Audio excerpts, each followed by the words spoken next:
a lot of our conversations, certainly a lot of what I do in Platypus, is about, in a sense, buffering and kind of insulating young leftists from like the current hysteria. Right. So dealing with Trump, dealing with like contemporary events and saying like, don't lose your shit.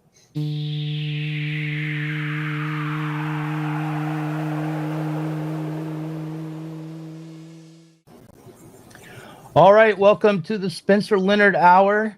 With me, as always, is Spencer Leonard, historian, Marxist, well, you're not ex-Platypus, but you're the co-founder of the Platypus Affiliated Society, and the author of several books of Marxist journalism, or the editor of several books of Marxist journalism. Marx would be the author. Spencer, I'm glad to talk to you today. It occurred to me as I read and reread and struggled through Walter Benjamin's On the Concept of History, that you, as an historian, might be particularly, as a Marxist historian, might be particularly adept at helping me get a full grasp of the essay. So I guess to start with, I'm just going to ask you, how big of an influence is Walter Benjamin on you as an historian? I would say that it's almost, you could almost pose the question, how big of an influence is Marxism on me as a historian? It's very tricky, actually. I'm not sure that there is such a thing as a Marxist historian. Really, there's a historian that addresses subject matter that is, as it were, relevant to Marxism.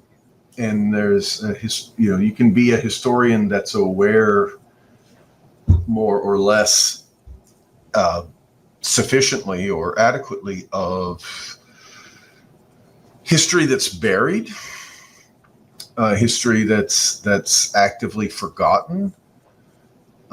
You can be a historian. You can be a person that's attuned to the present in a way that I think the memory of Marxism helps one to be. Certainly, Platypus is predicated on that. We are predicated on the idea that you can experience the present, most fundamentally as the ongoing death of the left, collapse of the highest realization of the socialist workers' movement, which is expressed in Marxism. But like, who would I point to as like a Marxist historian, right? Like, so the theses on the philosophy of history are, I would say that my engagement with Benjamin is overwhelmingly with that text. I've read some of the essays that come out of the Arcades Project, which the theses on the philosophy of history, on the concept of history. It's supposed to be a historiographical preface to this life work of Walter Benjamin's that goes unpublished. If you look at it, it's quite fragmentary. It's not anything that anyone would recognize as a work of history. I could talk more about like my own thinking about, and I should say that, I am confronting now, at some level, perhaps the pure question, or a kind of an essential form of the question, am I a historian? because I'm not professionally, right? I don't teach history anymore. And I had a great deal of difficulty in my attempt to be an academic historian. I'm a failed academic, and in the sense that I haven't got a permanent job as a historian, but I also faced real difficulty publishing. I confronted my field, and I found it just unnavigable. So I could talk about that, but we've never really talked about that. But so the question of Marxist historian, of being a Marxist historian, is a very strange notion. It's a notion that, like, who is a Marxist historian? Like, I guess there were Marxists, like Engels wrote about, say, the peasant wars in Germany. Marx himself, is Marx himself like a historian? Ever? Maybe in Das Kapital, he addresses history in a number of different ways. Especially in Volume 1, he addresses history when he talks about the category of surplus value. When he talks about cooperation, manufacture, and heavy industry. Of course, he also talks about it, and this is perhaps more influential in the final chapter of Volume 1 on the so-called primitive accumulation of capital. But after that, it's kind of a 20th century thing. It's like, and it's mainly, of course, like everything, it's mainly Stalinists. So you have the British Marxist historians. Like E.P. Thompson would be an example. Yeah, right. I was going to say, yeah. So that when we think of Marxist historians, we think of Stalinists. I actually published Harvey K's like the Lefebvre of historian of the French Revolution. Right. What were you going to say? I actually published Harvey K's book entitled "The British Marxist Historians." Oh, I see. Yeah. So I do. There you go. Exactly. Yeah. So Christopher Hill, E.P. Thompson, those George Roudet. And while I like Harvey, he's not a Marxist, really. So right. But here's what I want to ask you at the start, because I want to actually turn to the Benjamin. I have a couple of thoughts for how we can talk about this, but just to begin with, the very first paragraph of the Benjamin, which starts, "It is well known that an automaton once existed, which was so constructed that it could counter any move of the chess player with a counter move, and thereby assure itself a victory in the match. A puppet in Turkish attire, blah blah blah." And then he says the puppet should be called historical materialism, and is always supposed to win, but it always employs the service of theology, which is something small and ugly and must be kept out of sight. Now, this little parable, which is referring to a true historical event, there was a mechanical Turk. Yeah. Okay. Which is. Do you know anything about that? I looked into it a little bit. The mechanical Turk was this kind of traveling magic trick that was toured for like 84 years off and on throughout Europe and the United States. It is said to have beaten Benjamin Franklin and Napoleon in games of chess. It was, as Benjamin describes it, it was with mirrors. It made it look like the inside of the machine was empty, but there was a chess master inside guiding the hands of a puppet who would play against the opponent. I see. And it was it was dressed as a Turk, and it was called the Mechanical Turk, because it was not just a show of the scientific wizardry, but actual wizardry. right? It was like, science is magic was sort of the message, right? Of the 19th century, the late 18th, early 19th century. So you wanted to razzle dazzle your audience. It's a magic trick, it's a sleight of hand. So uh, that's the real life story behind the first paragraph.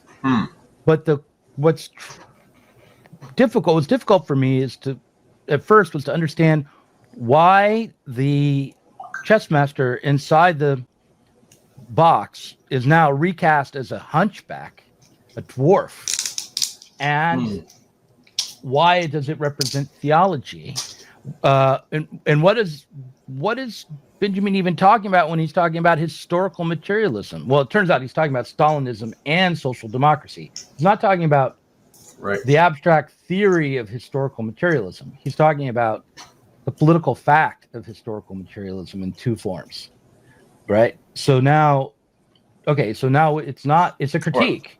It's a critique of Stalinism and social democracy. It's not an explanation of historical materialism as some abstract principle. So, all right, but still, I have this trouble with what is that little dwarf that seems to be from Judaism, some sort of mystical icon from Judaic texts that I don't know much about. What is he doing inside the box of historical materialism? Can you help me out? I mean, I don't know why, I guess we could say, why is it a hunchbacked dwarf? Mm-hmm. Why does he throw that detail in? Especially since apparently that's not necessarily historical. Right. I'm not sure. Your guess is as good as mine. Okay. It's, there's something obviously surreal or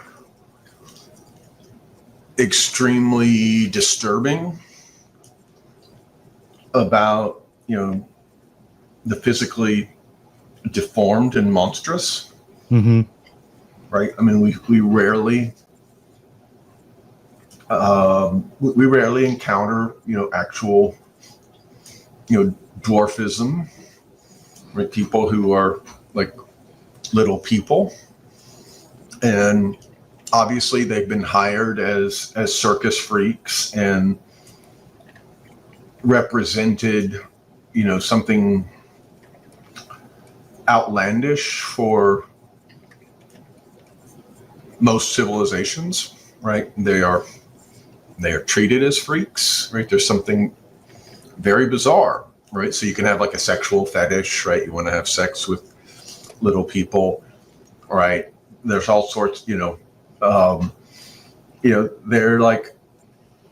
adult children, right? There's something, there's a question of like, I think, for me, there's a question of like, he's signaling the theme of regression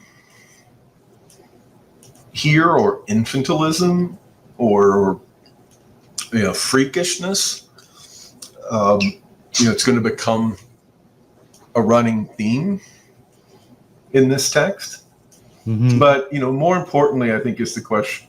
I think obviously more important for the text and more important for what he's saying about historiography, what he's saying as a preface to his book, is the question of historical materialism, which is, of course, what we addressed last time we spoke. Mm-hmm. And historical materialism is a good name for Marxism. Right. It's a term for Marxism that was used by Marxists. It was used by Marx and Engels, certainly for Engels, and it was used in the Second International by orthodox Marxists, Mm-hmm. right? So, is Marxism like a perspective among others that has a name? Is there idealism and materialism, and you can be one or the other? And then if you're a materialist, there are different ways of being a materialist. And one way of being a materialist is to be a historical materialist, right? And in that sense, is like Marxism a kind of respectable position within bourgeois intellectual life in capitalism? Right. There's a way in which, of course, that's posed by the whole idea of historical materialism. And, Mm-hmm. I think that Benjamin is obviously saying a number of things. He's saying that the legacy, you pointed out that he's criticizing both Stalinism and social democracy. Mm-hmm. And at this time, both of these are claiming the legacy of Marxism. Social democracy is revisionist, supposedly, but so is Stalinism. Mm-hmm. Right. So both of them are expressions, and this is why I said, maybe it's a reputable position within capitalist intellectual life.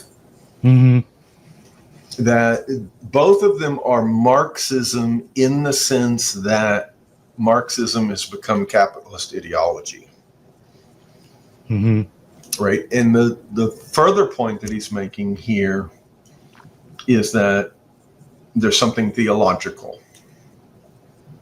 Right. So we have the dwarf, which is signaling to us like the land of the freaks and the circus and taking us out of ourselves.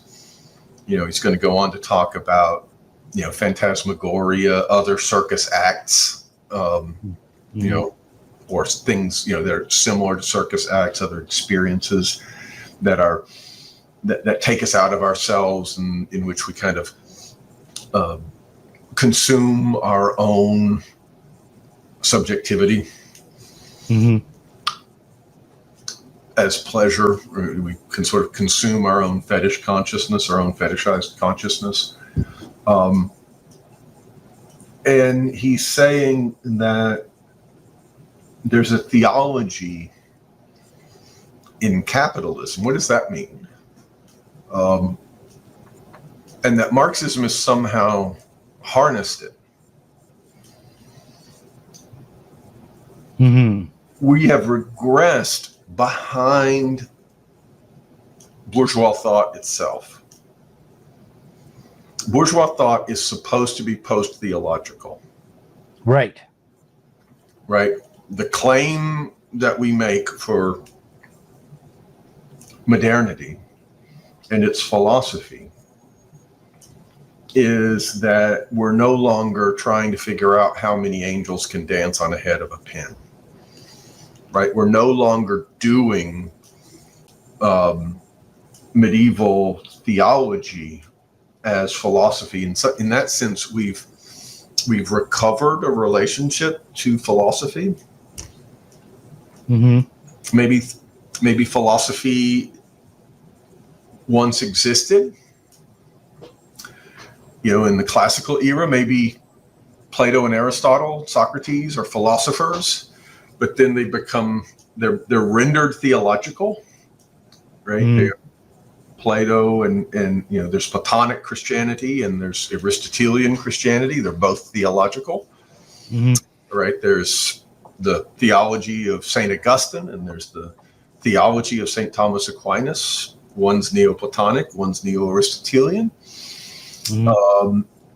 We have recovered a relationship to philosophy as a pursuit of truth that is in some sense tied to reality, but as ultimately the thought of freedom. And in that, we have both recovered our relationship to the ancients and we've transcended the ancients. right? Because the ancients were philosophers, but they never isolated, as it were, the question of freedom in the way that from Descartes to Hegel we did. And Marxism was supposed to be the legatee of that, right? The proletariat was supposed to inherit German idealism, according to Engels, right? So we were supposed to be Marxism was supposed to be the thought of freedom, in the context of capitalism, in a way that nothing else was. And that, of course, is posing the question of the Marxian dialectic. And so I would say that, he's adumbrating the theme of the text, which is Marxism in extremis, Marxism in the age of its collapse, right? Marxism in the age of emergency, right? So it's 1940, right? So another theme of this text, and you already indicated this, is Stalinism, but also fascism. Fascism, of course, is for Benjamin, as for the Frankfurt School, really the specter of the collapse of socialism, right? So Stalinism, and it's ultimately another way of thinking the question of Stalinism and social democracy. It's expressing, or it's kind of cashing out. Fascism is kind of the cashing out of the self-liquidation of Marxism. It's not what people normally think in terms of fascism, right? For Benjamin, as for the Frankfurt School, it's the relatively novel situation of the self-liquidation of Marxism, right? The self-liquidation of, with Marxism, of the entire project of socialism. So it's not like the Holocaust, or it's not like genocide or whatever, or extreme racism. Like those, extreme racism has existed before World War II, and before the 30s, and arguably genocide has existed before the 30s. But what's happening here is the collapse of the modern project, in as much as it's inherited by Marxism. And so all of those themes are here in this first section. Yeah. A couple of things came to me, and I want to get back to the question of fascism that you just raised in your description of that. But to go to theology and philosophy, while you were talking, I remembered a conversation that I recently had with my son, Noah. Noah is taking a writing class at Portland Community College, and he's supposed to write process papers. These are papers where you describe a process to, give an instructional material to the reader. And he decided to write about the process that he underwent, where he became a solipsist for a while, and was disturbed by solipsism. And so it's like how to become a solipsist in 3 easy steps. And then he writes the steps that it takes to become a solipsist. Read Descartes is the first step. Then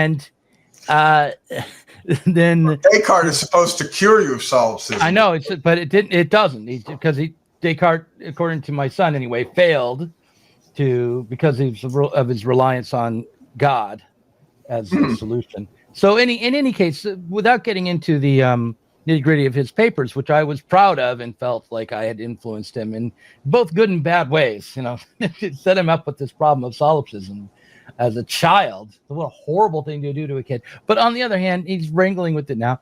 But what he asked me after I read 2 of his papers was, how does Marxism overcome the problem of solipsism? Does it have a metaphysic? And do we get to understand what the noumenal realm is, what the substance of the universe is beyond our own perception, if we become a Marxist. And so I thought about this, and I said, well, Wait, Noah was asking you this? Noah was asking me this. I My see. 20-year-old son. Yeah, Mhm. this is what he was asking me. And I said, well, it does not have a metaphysic in the way that people usually think about that, because it's meant to go beyond metaphysical speculation, by fully realizing the metaphysics. So it sublates the problem. So the first thing I said, which, kind of a sleight of hand, a little bit of a trick, but but then I said, okay, but what does that mean? I said, well, there's kind of nature, like animal nature, plants, the earth, nature as we think of it through science. And then there's second nature, which is how we transform our lives, each other, through the way we produce the world together in society. And Marx would come along and say, the problems of philosophy are actually all second nature problems. They're not actually natural problems. They're about how we relate to each other in the world. And then they appear to us as these philosophical problems. So the solution to solipsism is to understand that it is actually reflecting our alienation from one another and our own activity. And ourselves. So we feel like we're solipsists because we don't have a good connection to society. We are cut off from society. It doesn't seem like it's our own. And through political action and revolutionary transformation, we will overcome the problem of solipsism. And he understood that, and he said it made him very angry to hear me say that, and that it would seem like I was refusing to take up the problem on his own terms, and he was not at all convinced by this explanation. But which I could relate to that. It feels like, but still there, okay, sure, all of that's true, but nonetheless, I am an animal seeing a world that's outside of my head and only accessing that world from my own perceptions, and that's not going to change if society changes. But nonetheless, okay. I do think that's how. But nonetheless, I feel like ultimately Marx is right. And to go back to the Benjamin, I think that the dwarf inside of the machine is basically our own human activity that's been obscured, occulted, mystified, and that's why it becomes a hunchback. It's not that what we have to return to is God or some sort of theological belief, but rather the recognition of our own activity. Feuerbach talks about how we project our best qualities onto the heavens. So, it's actually us that's inside the box and not, we're the hunchback. So that's, what do you make of all that? Well, I mean, I would say, I guess I'm deflationary on these matters. Mm-hmm. I would say that, first of all, I would say, Descartes is fine. Mm-hmm. Just because he uses, the God word, that's okay. We have to understand what he means, right? We also have to understand that, Descartes is a big, we have to take modern philosophy as a whole, mm-hmm. Which is to say, a lot of the questions that you're raising in terms of like the inadequacies of Cartesian philosophy are taken up by later modern philosophers, right? To Kant and Hegel, and so Descartes is good, right? Descartes is great, right? Descartes is a thinker of science, right? He's a thinker of like the world is real and we can know it, and everyone can know it, right? Everyone is engaged in everyone can do experimental science. Everyone can subject dogma to skepticism, and can attain, certainty. So it's a expression of modern subjectivity that, of course, is a problematic. He's announcing a problematic that figures like, the empiricists like John Locke and the German idealists are going to take up. So the question of society or second nature as a kind of metaphysics, that we have that we're grappling, that the ideas in, that what we're grappling with in our minds as a philosophical problem is really social problems in our heads, that we are socialized, and the if you will, the religious perceptions that we have, the aesthetic perceptions that we have, and the philosophical perceptions that we have are society thinking, society reflecting upon itself. In other words, that freedom is reflecting on freedom. I guess I would say I'm a Hegelian. Right? As a Marxist, I'm a Hegelian. I'm a Kantian, and Kant is extended in a certain way by Hegel.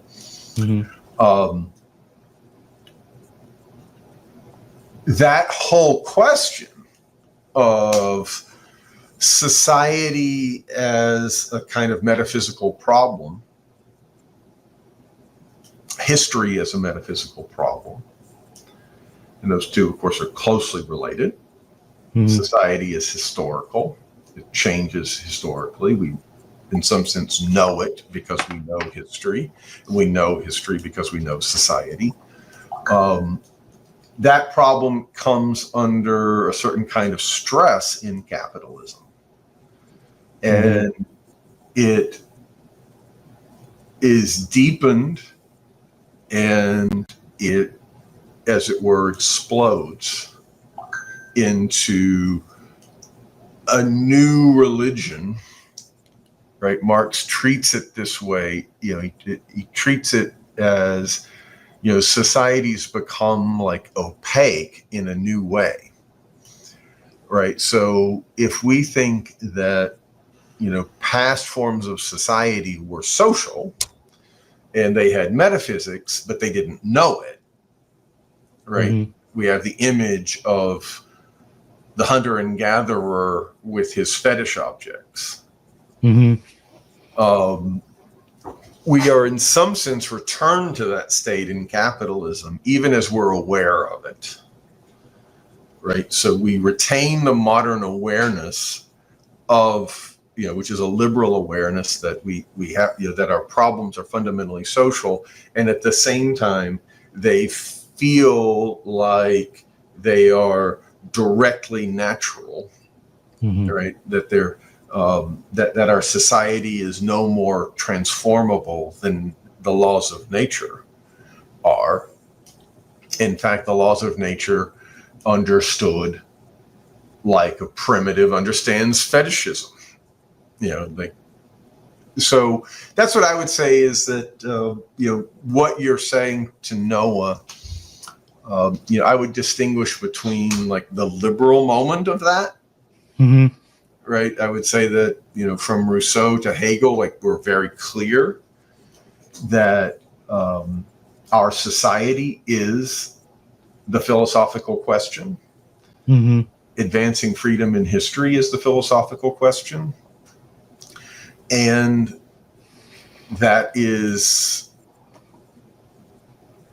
that entire problematic. So for instance, Feuerbach is just making a Hegelian point, right? When he says, "Oh, well, we project society into the heavens and so forth." That's just a good bourgeois point.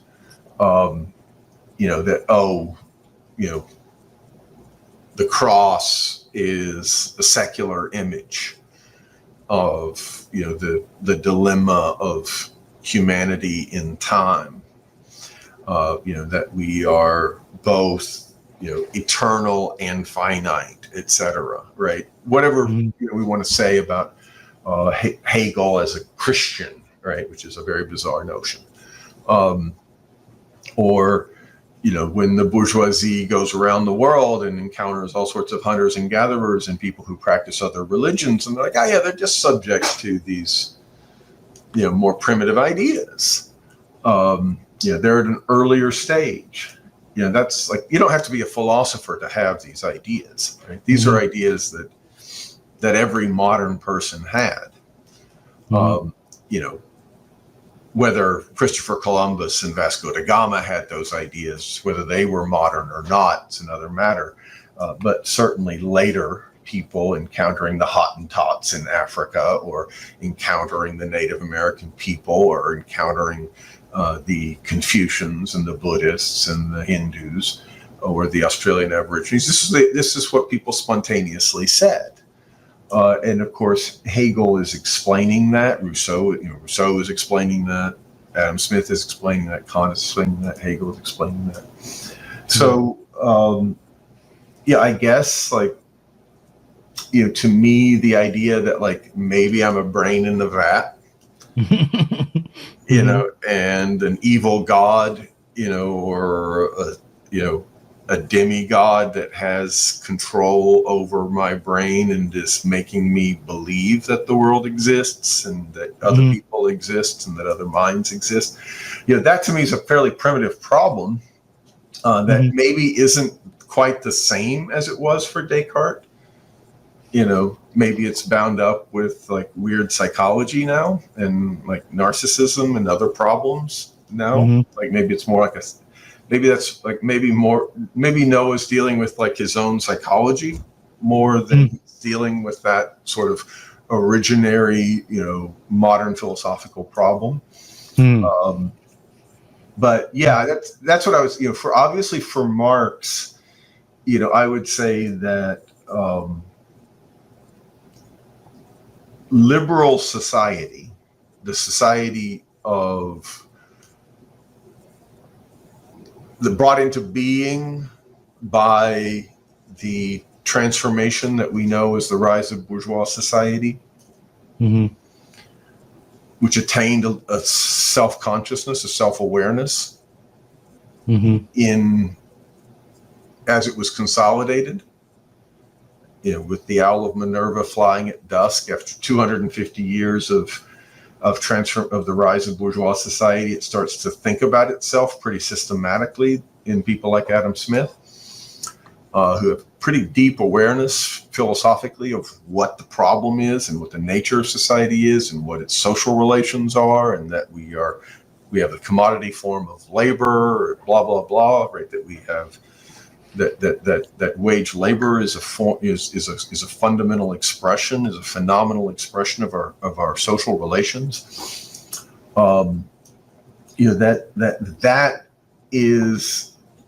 That form of freedom is itself come into crisis, that it's self-contradictory in capital. That's Marx's problem. At some level, Marx isn't really a philosophical thinker. He's not. He's just happy with Hegel. He's a thinker of capitalism. Right. He doesn't really want to get bogged down in the metaphysical problem, except to say it's concentrated in the question of the socialist workers' movement. Right. The philosophical question is concentrated in the crisis of society and of its freedom, and the symptom of that is socialism. And socialism has both an ideological expression amongst socialists, amongst intellectuals. That's an expression of it. And it's expressed by the discontent of the working class. And there's a relationship between those two things. There's a relationship between socialist intellectuals and the working class, which is his problem, right? His problem is that it's the socialist workers movement. It's the workers movement that's tied itself to this early 19th century phenomenon that is Saint-Simon and Fourier and Owen and all of these democracy. These intellectual concerns. Yeah. Well, look, there's a couple of thoughts that occur to me now. Let's see if I can piece together a question or a response that won't get us stuck, because there's so many different avenues to go down, actually, but I want to move ahead. So I want to get to the question of fascism as well, and how Benjamin is tackling it, and also to return to his critique of historicism, if I can. But I'm going to see if I can do it by asking you a question that is not related to either thing on its surface, which is this: when you say that Noah may be dealing with a psychological question rather than a philosophical one, I should not think of him as being thrown back to the time of Descartes, or hope that by a proper reading of Descartes he will overcome his problem, or even a proper reading of Descartes and all of the bourgeois philosophers through to Hegel, that he'll overcome the problem. The question I have is, would he be better served to jump to Freud or Klein or cognitive behavioral therapy? Or, in other words, is what he really needs here not philosophy but therapy? And if so, are we not, if we think that, aren't we risking failing to allow him to develop a full self-consciousness of all of the dimensions of the problem? And to put it differently, if we have regressed back into philosophy due to the industrialized capitalism and the commodity form and so forth and so on, is our path back through the repetition of reading and understanding the history of bourgeois philosophy? And then my final point or question is, if it is the case that we do that, how do we that is the path forward, a kind of repetition? How do we avoid a bad or infinite repetition and getting caught in the minutia and maybe kind of an academic approach to these philosophical problems? Because it's clear to me, having dealt in this field for 15 years or more professionally, that most critical theorists or philosophers do become like medieval monks, asking how many angels can dance on the head of a pin. So that's my series of questions. I know that I'm risking getting stuck here, but so one thing that I'm the Philistine within Platypus, right? I get frustrated because we have a lot of kids that come to Platypus out of philosophy class, right? We recruit young people at the university, and what are they studying? They're studying philosophy, oftentimes. Mm-hmm. And I get really frustrated with it, right? Because to me, it's, I mock them. I just mock them. It's like a boy's preoccupation, right? It's like trying to trying to find like a master vocabulary, for the world or something like that. obviously people, I'm trying to draw them in to an interest in politics. I'm trying to draw them into an interest in the world that they live in. I get very frustrated with people who don't know history, that don't know geography, that don't know languages, that don't, they just read fucking Hegel, right? And I'm like, God damn it, right? Like, what are we doing, right? So, and people that just puzzle over Marx forever, Mm-hmm. right? Like, what does capital mean, right? And it's like, what I would say is that, well, I'll put it this way. Karl Korsch wrote a book called Marxism and Philosophy. It's really an essay, maybe 80 or 100-page essay. And, he says, well, after 1848, like, there really isn't philosophy, right, in the world, right? Like, Hegel's a dead dog, as Marx remarks in his afterword to the second edition of Capital. And you get this, it talks, Korsch talks about, like, historians of philosophy. And he says, well, historians of philosophy have real difficulty dealing with this because they come to Hegel, and then, there's like a progress of modern philosophy from Descartes to Hegel. And then there's like the young Hegelians. And then there's like nothing for a while, really kind of positivism. Mm-hmm. And then by like the 1870s and 80s, you get neo-Kantianism. Mm-hmm. Right? And a regression. And, Marxism just sort of shelves philosophy. I mean, we talked last time about like the one thinker of the Second International that kind of deals with philosophy, a guy named Plekhanov, who a lot of people will find frustrating or inadequate, right?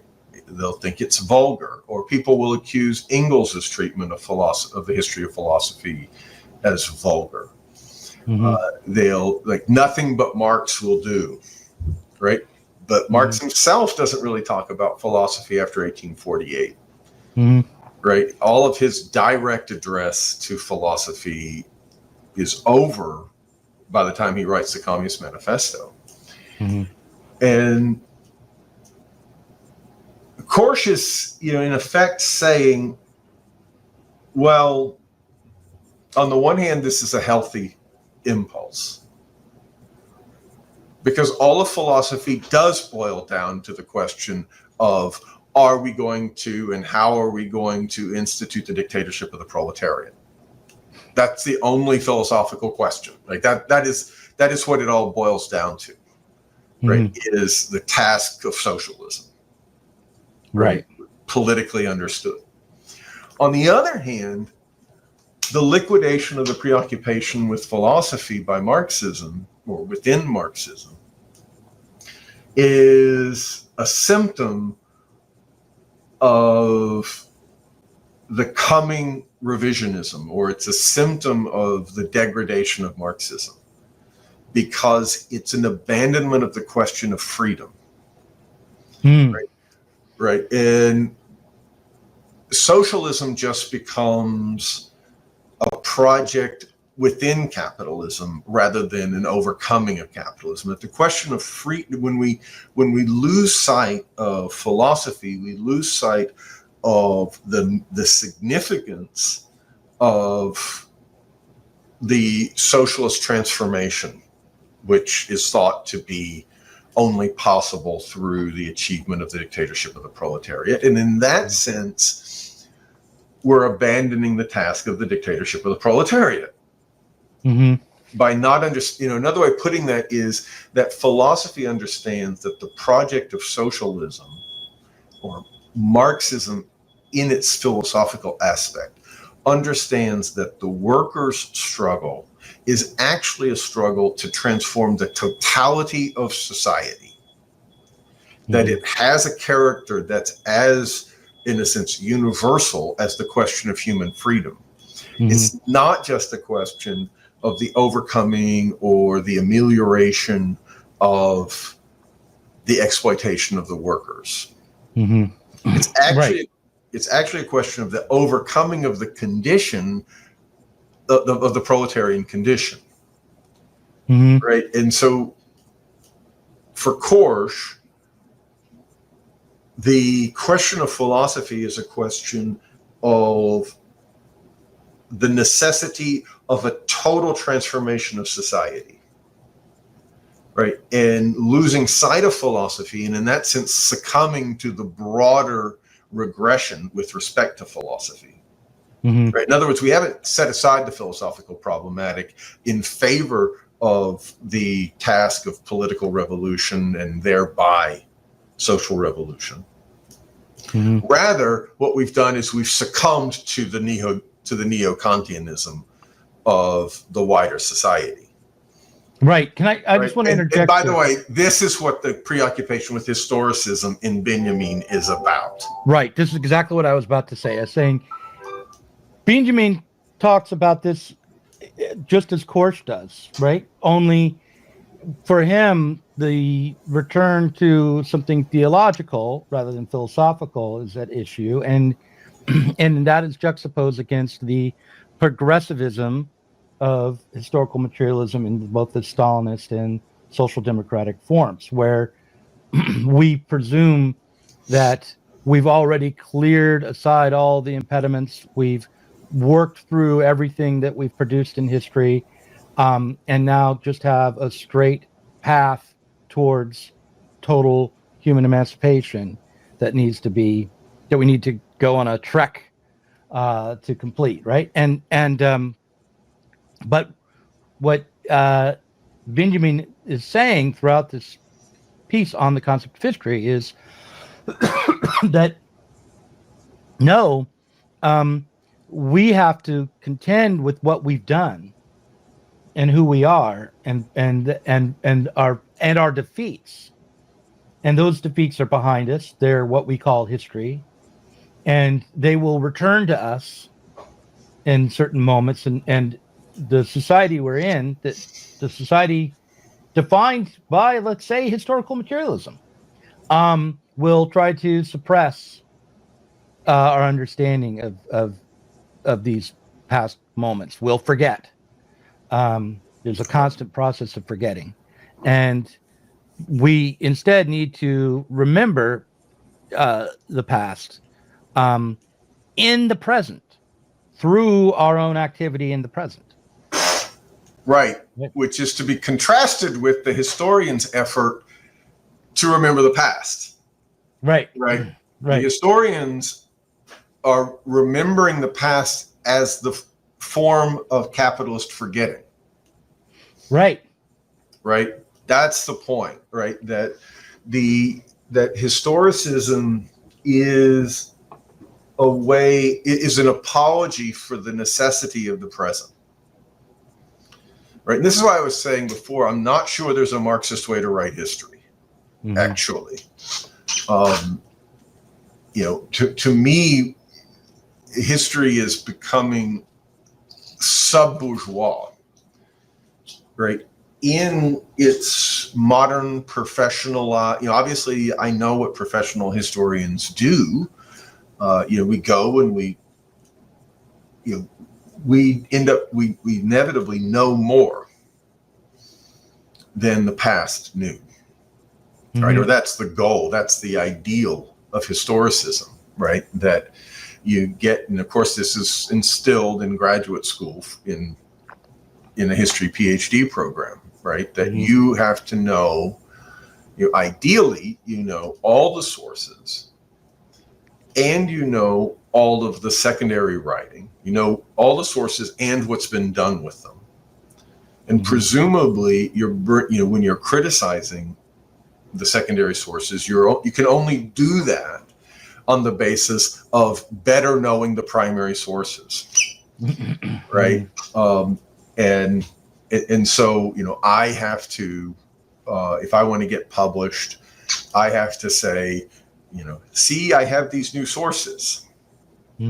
I know more than the past, but that's not really what I'm doing, right? What I'm really saying is these people are wrong. I could have told you that. I mean, this is how I actually feel, right? I know that the historiography is wrong even before I saw the sources, right? And you're not supposed to confess that, right? But the reason I know, that's where I would say like the Marxism comes in, is that you see the ideology operating within the historiography. Right. Right. Can I give you a weird example? This is my pet project right now, my pet obsession. There's a saying amongst conspiracy theorists around the Kennedy assassination that the only people who believe the Warren Commission report are the people who haven't read it. And that you can know Oswald was innocent, was not on the 6th floor simply by reading it, by reading their report. You don't have to know who really shot Kennedy. Right. And so that's what you're talking about, right? You can read the secondary sources and know that it's obscuritist or that they exactly. So it becomes like that kind of sensibility, obviously can lend itself to a kind of conspiracy reasoning, about, post-war history. I mean, the problem with Kennedy, with people obsessed with the Kennedy assassination, is they're trying to get at the sense of helplessness that we have, right? That somehow there's a cabal of people who, at some level, are in charge, but they're not responsible. They're irresponsible people. They're certainly not responsible to the people. It's an undemocratic cabal. And in that sense, we're experiencing a kind of helplessness, to use my old professor Moshka Stone's term. But really, that historical helplessness has existed since the death of the left. Right? So what was responsible for it before the cabal assassinated the president? Right? Because, what explains, fascism and the rise of American imperialism and the post-war order, right? Which was also helpless before Kennedy, right? And so, obviously they have a way of talking about that. Eisenhower warned about, the military-industrial complex, or, you go back to the OSS, right? The precursors of the CIA, and they're already taking over policy in the 40s. But what about the fact that the left has already liquidated itself before World War II? Right? Right. So it's an evasion. Whatever, obviously, like, I'm not saying anything about the Kennedy assassination, and just because I'm talking about a conspiracy theory doesn't mean that I'm saying that what they say is untrue. Right. I don't know. But I do know that our task is to rebuild the socialist workers movement. It's not to put on trial, the 85-year-old who was responsible for who was complicit in the assassination of John F. Kennedy. Right. Probably the person that killed Kennedy is dead already. It was E. Howard Hunt. But here's the okay. But here's what I think about this is, and I'm thinking about it through Benjamin. For political reasons today, the Kennedy assassination has returned. It is a live question today. Right. It is a live question in the Trump administration due to the campaign promises he made, and the release of the files, and the revelations around Russiagate and the deep state, and the censorship that went on. Yep. So the Kennedy assassination has returned. And as I've looked into it, I've discovered bourgeois revolutionaries. Mark Lain, this woman, Dorothy Kilgallen, who was a very famous journalist in her day, who was probably killed by the FBI to stop her from writing a book in 1965 on the Kennedy assassination. It looks like. I've confronted by Jim Garrison, another kind of revolutionary, and their failure, that I have to take up, and so to say, oh well, forget about the Kennedy assassination. No, that's one of the points in the constellation of history that's now reappearing. Yep. So that doesn't mean that we want to just blindly repeat Mark Lain and Dorothy Kilgallen and Jim Garrison and act as though we can do it again and just do it right this time. But we have to we have to do something with it now. Mm-hmm. Transform it some way now. And it's a big task. I don't know if we're going to succeed in doing it. It seems to me that the forces of forgetting are much stronger than the forces of remembering around this issue and everything else. Right. I mean, I would say that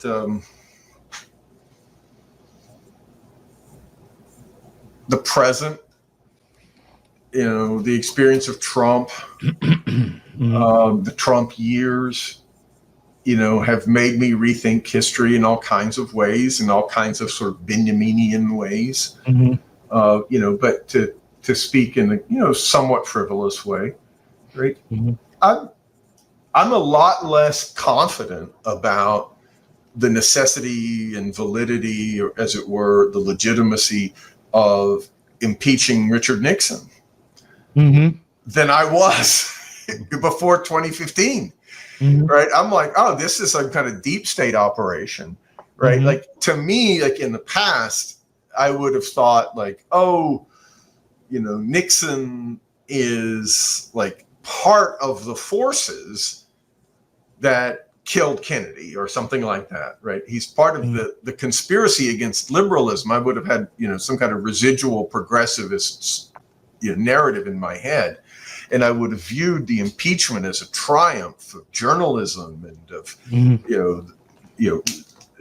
Thank God for, I'm forgetting their Bernstein. Robert Redford and Dustin Hoffman. Dustin Hoffman, yeah. Right. Thank God for those guys. What are their names? Carl Bernstein and Woodward and Bernstein. Woodward, yeah. Right? Bob Woodward. I would have seen them as heroes of, as bourgeois revolutionaries, to put it in your terms, as liberals, as good members of the press corps of the Fourth Estate. Mm-hmm. And now, oh my God, maybe they were dupes, Mm-hmm. Or worse, in the case of Bob Woodward, look at his career. But yeah, Right, exactly. Mm-hmm. So, but to be a little less frivolous, I would say that the crisis of capitalism that we've lived through and the rise of Trump, the Sanders-Trump years, mm-hmm. really the millennial left as a whole,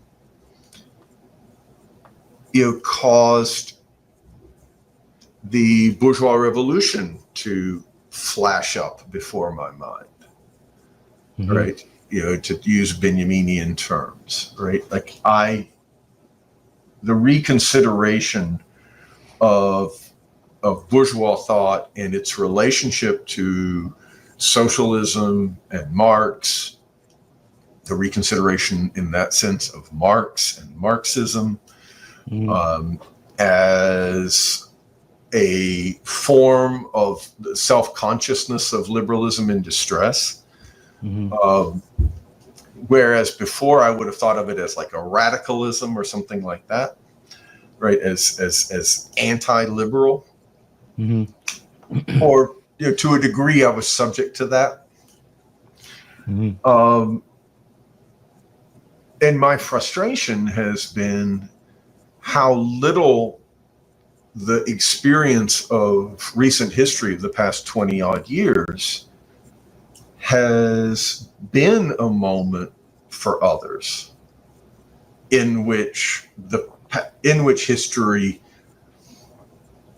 flashes up, to use Benjaminian terms. In other words, the poverty of experience, Mm-hmm.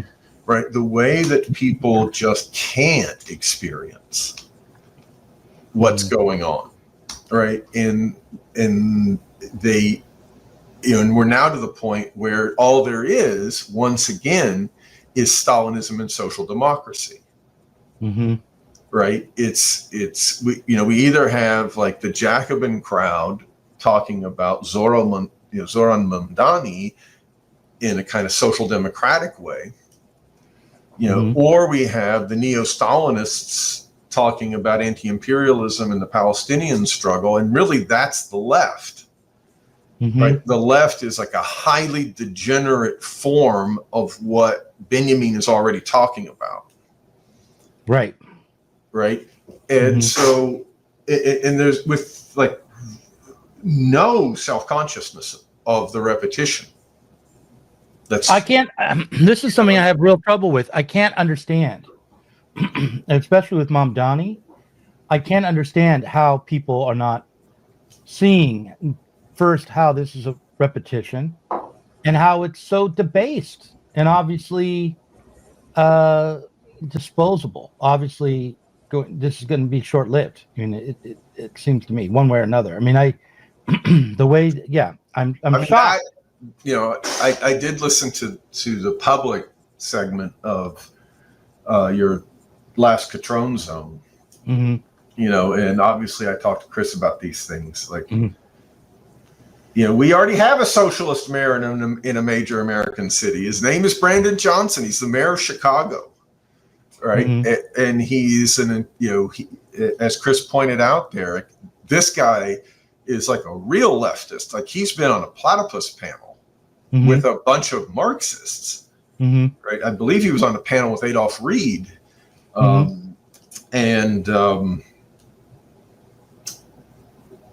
What's his name? Nimst. August Nimst. Right. So, and he comes out of the labor movement.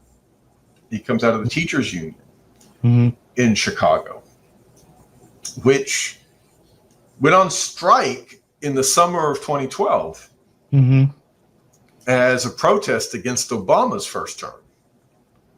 Right. So a part of the labor movement that achieved a certain level of self-consciousness of their dilemma of being captured by the Democratic Party. However fleeting that was, or however opportunistic that was. Mamdani is much more manifestly just an elite socialist, a kind of cocktail party socialist, just to make people feel good about themselves. He's the son of a filmmaker and a professor, right? He's not, he's nothing like Brandon Johnson in terms of like a authentic expression of, a relatively working class kid from that city, right? He's an absolute elite product of that city. Right. Obviously Chris pointed out that, New York had a DSA mayor already. Right. And they had a DSA mayor after a big,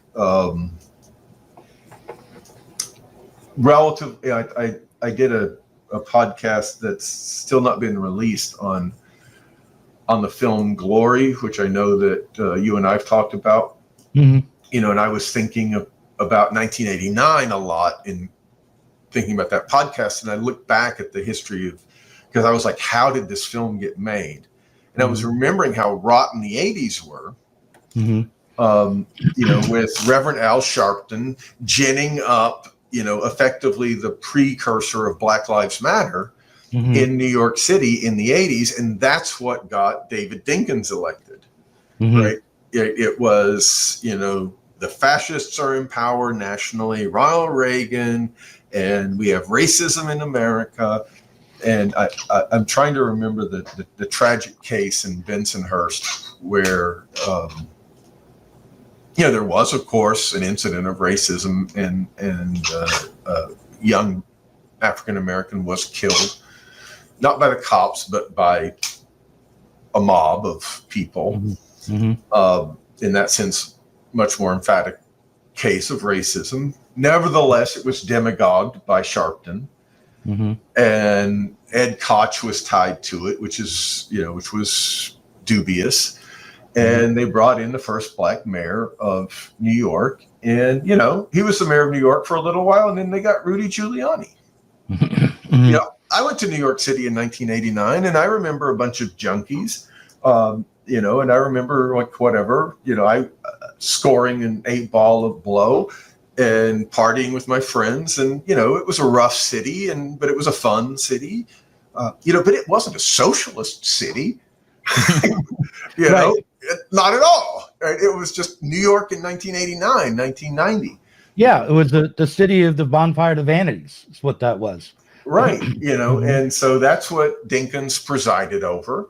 And so, it's very degenerate, but, of course, so is the pro-Palestinian stuff. Listen, my own. Spencer, we've gone over an hour. I want to talk to you for about another 45 minutes if we have time, and I want to talk to you about your experience as an historian. So why don't we wrap it up here? I have a compressed day today. I'm going to Colorado to see my parents because it's my mother's 80th birthday on Thursday. So wonderful.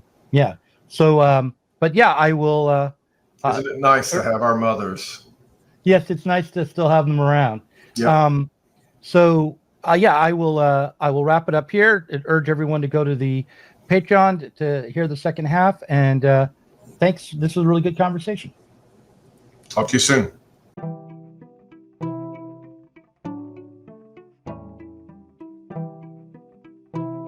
If you enjoyed this conversation, please do consider supporting us on Patreon. Our patrons help to make sure that Sublation Media can continue to provide interviews, videos, books, and articles that are critical of the left from the left. If you are tired of remaining stuck within bourgeois ideologies and politics, help us sublate them both.